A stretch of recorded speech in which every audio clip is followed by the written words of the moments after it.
اعوذ باللہ من الشیطان الرجیم بسم اللہ الرحمن الرحیم. Dear students, parents and well wishers, السلام علیکم. ڈیئر اسٹوڈنٹس،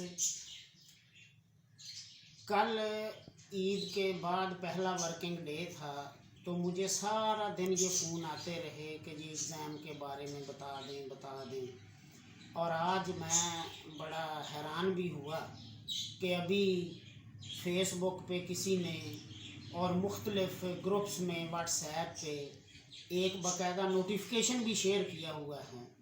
تو میں نے یہی سوچ کے میں نے کہا کہ اسٹوڈنٹس بیچارے پریشان ہیں، ان کے پیرنٹس بھی پریشان ہیں. اسی طرح سے پی ایم سی یعنی انٹری ٹیسٹ جو این ایم ڈی کیٹ کا ہوتا ہے، اس کے سلیبس کے بارے میں بھی بار بار کوسچن آتے ہیں.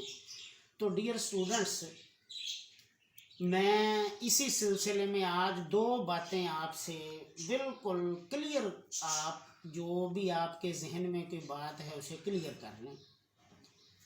پہلی بات یہ ہے کہ یہ جو فیک نوٹیفیکیشن فیس بک پہ واٹس ایپ پہ شیئر ہو رہے ہیں کہ جی 10th کا ایگزام جو ہے وہ 18 جون سے شروع ہو رہا ہے، سیکنڈ ایئر کا 6 جولائی سے فلاں، اور باقاعدہ اس میں پی بی سی سی کا حوالہ دیا ہوا ہے کہ G P B C C in its meeting. تو میں یہ کلیئر کر دوں کہ پی بی سی سی کی عید کے بعد سے ابھی تک بالکل کوئی میٹنگ ہی سرے سے نہیں ہوئی. لہٰذا اس قسم کے کسی ڈیسیژن کے بارے میں آپ بالکل یقین نہ کریں. جب بھی پی بی سی سی کی میٹنگ ہوگی اور ایگزامز کے بارے میں کوئی بھی فائنل ڈیسیژن ہوگا تو انشاءاللہ میں سب سے پہلے آپ کو نیوز دوں گا کہ یہ ڈیسیژن ہوا ہے. لہٰذا آپ لوگ اس قسم کی باتوں پہ یقین نہ کریں. دوسری بات جو میں کلیئر کرنا چاہتا ہوں وہ یہ کہ سلیبس میں پھر ایک دفعہ کہوں گا کہ وہی اے ایل پی یعنی سمارٹ سلیبس ہے، کسی قسم کی چینج نہیں کی گئی، پیپروں کا سٹائل وہی ہے، ہر چیز وہی ہے. تیسری بات جو مجھے بار بار پوچھتے ہیں وہ ہے کہ جی پیپرز جو ہیں وہ پہلے کس کے ہوں گے اور بعد میں کس کے ہوں گے. تو ڈیئر اسٹوڈنٹس، ابھی تک گورنمنٹ لیول پہ اور بورڈز کے لیول پہ کسی قسم کا کوئی ڈیسیژن ہی نہیں ہوا کہ کون سا ایگزام پہلے ہونا ہے. ہاں، میں اپنے طور پہ ایک بات ضرور کہنا چاہتا ہوں کہ چونکہ بورڈز کی تیاری 10th کے ایگزام کے حوالے سے بالکل کمپلیٹ ہے، سینٹر بن چکے ہیں، رول نمبر الاٹ ہو گئے ہیں، ہر چیز موجود ہے، لہٰذا میں اپنی رائے سے یہ کہہ رہا ہوں کہ پہلے 10th کے ہی ہوں گے اور بعد میں سیکنڈ ایئر کے ہوں گے، کیونکہ سیکنڈ ایئر کے سینٹرز اور ان کے بارے میں تو ابھی بورڈ نے جو ہے وہ اتنی تیاری نہیں کی ہوئی جتنی کہ یعنی 10th کے پیپر لینے کی بورڈ کی تیاری بالکل پوری ہے. یعنی اگر گورنمنٹ کہے کہ پرسوں سے پیپر لینے ہیں تو بورڈ اس پوزیشن میں ہے کہ ہم پرسوں سے بھی 10th کے پیپر لے سکتے ہیں. اور ایک سوال البتہ نیا جو اسٹوڈنٹس نے مجھے پوچھا کہ جی جو بچہ امپروو کرنا چاہتا ہے، فار ایگزامپل ایک اسٹوڈنٹ سے کیمسٹری اور بایو امپروو کرنا چاہتا ہے جس نے 2020 اینول میں ایگزام پاس کیا تھا، تو جی وہ اب کیا کرے گا. تو ان کے لیے یہ خوشخبری بھی ہے کہ جو بچہ مارکس امپروو کرنا چاہتا ہے وہ صرف سیکنڈ ایئر کے پیپر دے گا. یعنی آپ نے سے کیمسٹری امپروو کرنی ہے اور بایو کرنی ہے تو آپ کیمسٹری سیکنڈ ایئر کا اور بایو سیکنڈ ایئر کا پیپر دیں گے. فرسٹ ایئر میں آپ کو اتنے ہی نمبر ملیں گے جتنے آپ سیکنڈ ایئر میں لے لیں گے. لہٰذا یہ بات جو ہے وہ اسٹوڈنٹس کلیئر کر لیں. اور آج دوسری جو بات میں نے کرنی ہے وہ تو بہت ہی اہم ہے، کیونکہ وہ تو اس قدر اسٹوڈنٹس بیچارے پریشان، ان کے پیرنٹس پریشان کہ جی ہم کیا کریں، کہاں جائیں. تو وہ ہے کہ جو اسٹوڈنٹس جنہوں نے اس سال این ایم ڈی کیٹ میں اپیئر ہونا ہے تو وہ طلبہ ذرا غور سے میری بات کو سن لیں.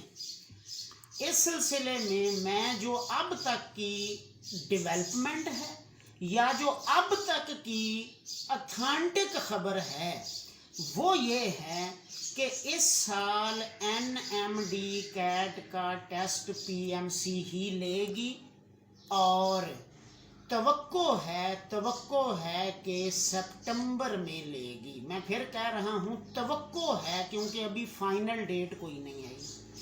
البتہ سلیبس کے بارے میں بالکل کلیئر کر دوں کہ سلیبس اس دفعہ PMC کا وہی ہوگا جو سمارٹ سلیبس آپ لوگوں کا ایگزام کے لیے ہے. یہ میں پھر ایک دفعہ کلیئر کر دوں کہ سلیبس اس دفعہ NMD CAT میں PMC کا وہی ہوگا جو ALP کا سلیبس آپ لوگ پڑھ رہے ہیں فرسٹ ایئر کا بھی اور سیکنڈ ایئر کا بھی, یعنی PMC کا ٹیسٹ بھی سمارٹ سلیبس میں سے ہوگا. اور اب سوال ہے کہ نمبروں کی تقسیم کیا ہوگی اور کتنے مارکس ہوں گے. تو ڈیئر اسٹوڈنٹس, اس میں تھوڑی سی چینج ہے, وہ کائنڈلی آپ نوٹ کر لیں. اس کے مارکس تو 200 ہی ہوں گے, مطلب 200 کوسچنز ہی ہوں گے اور حسب معمول ایک کوسچن کا 1 نمبر ہی ہوگا. البتہ جو ڈویژن میں تقسیم ہوئی ہے وہ تمام سٹوڈنٹس غور سے سن لیں. بایو کے 70 کوسچنز ہوں گے, کیمسٹری کے 50 کوسچنز ہوں گے, فزکس کے 30 کوسچنز ہوں گے اور انگلش کے 30 کوسچنز ہوں گے. میں پھر دہرا رہا ہوں, بایو کے 70 ہوں گے, کیمسٹری کے 50 ہوں گے, فزکس کے 30 ہوں گے, انگلش کے بھی 30 ہوں گے. اور اس دفعہ جو ایک نئی چیز ہے, لاجیکل ریزننگ کے 20 مارکس ایڈ کر دیے گئے ہیں اور یہ بالکل جنرل کوسچن ہوں گے جن سے سٹوڈنٹس کی مینٹل ایبیلٹی, تھنکنگ اور کریٹیوٹی کا اندازہ ہوگا کہ کون سا سٹوڈنٹ جو ہے اس نے کس لیول پہ اور کتنا سوچ سمجھ کے پڑھا ہے. تو یہ اس دفعہ نمبروں کی تقسیم ہوگی. لہٰذا PMC اور NMD CAT والے سٹوڈنٹس کلیئر ہو جائیں کہ سلیبس ALP ہوگا, لہٰذا وہ ALP کی ہی تیاری پہ توجہ دیں.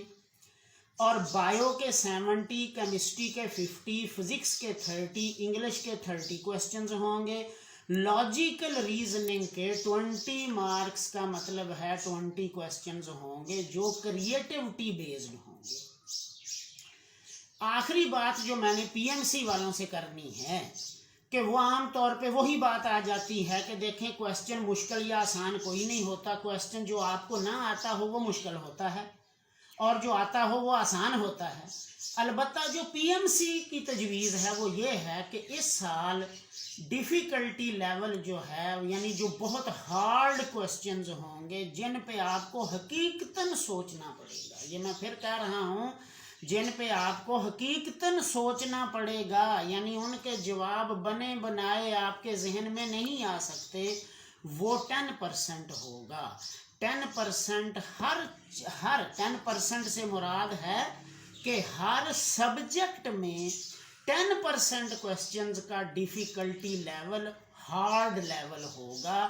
اس لیے آپ اپنی نارمل تقریباً 50% ہوں گے, باقی جو بچیں گے وہ وہی عام جو سیدھے سادے کوسچن ہوتے ہیں جن کے جواب بنے بنائے بک میں سے آپ کے سامنے ہوتے ہیں. تو یہ کچھ باتیں پچھلے چند دنوں سے میں میڈیا پہ چونکہ دیکھ رہا ہوں تو اس لیے میں نے ضروری سمجھا کہ میں آج آپ کو اس کی تھوڑی سی وضاحت کر دوں. حالانکہ میرا پروگرام یہ تھا کہ اب جب PBCC کی میٹنگ ہوگی اور فائنل ڈیٹ آئے گی تو میں پھر جو ہے وہ آپ سے بات کروں گا. لیکن یہ بھی آپ کو بتا دوں کہ PBCC کی میٹنگ انشاءاللہ بہت جلد اگلے اسی ویک میں ہونے والی ہے. جیسے ہی کوئی فائنل ڈیسیژن اور فائنل ڈیٹس یا ڈیٹ شیٹ آئے گی تو وہ میں انشاءاللہ سب سے پہلے آپ سے شیئر کروں گا. اس لیے میڈیا پہ آنے والی یہ جو فیک نیوز ہیں, فیک نوٹیفیکیشنز ہیں, ان پہ آپ کسی قسم کا یقین نہ کیا کریں. بہت شکریہ ڈیئر اسٹوڈنٹس, اللہ آپ کا حامی و ناصر ہو. تھینک یو, اللہ حافظ.